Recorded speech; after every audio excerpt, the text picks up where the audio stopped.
Guys இப்போ வந்து பார்த்தீங்கன்னா ஒரு எக்ஸ்பிரிமெண்ட்டு. இது வந்து என்னன்னா மேட்ச் ஸ்டிக் இருக்கு இல்லையா, அது வந்து பாதி கட் பண்ணிட்டு அது மேலே அந்த மேட்ச் ஸ்டிக் மட்டும் தனியாக எடுத்துட்டு அது ஃபுல்லாக எரிஞ்சதுக்கப்புறம் தான் அது தொட்டி இப்படி இப்படி பண்ணால் ஸ்மோக் வரும். கையிலே பண்ணுறேன், ஆனால் அது எரியாதுக்கு முன்னாடி தொட்டால் கை சுட்டுடும்.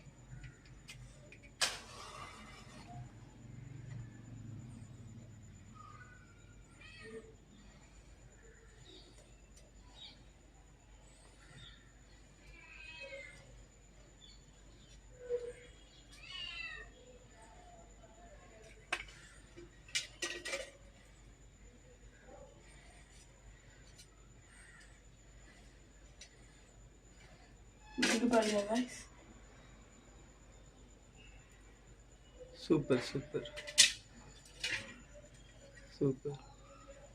Yes, really you are correct. How you can get this idea? I am search the YouTube channel. Bye guys.